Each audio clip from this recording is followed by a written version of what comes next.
Hi everyone! So in this video po, I am going to show you paano po yung process ng ating MOT application from direct cashiering to table process, or we call it the slots process po.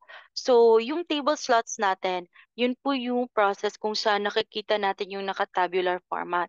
But for the first process po, which is direct cashiering, which is ito yung naka-display ngayon sa screen natin, kung saan diretso cashiering interface yung pag nakikita natin pag open natin sa ating MOT application po.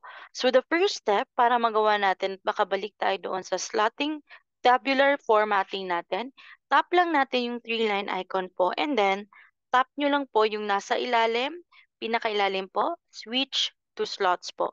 And then once you tap that one, automatically it gets loaded po, and then makikita na po natin yung ating tabular process dito sa ating MOT app.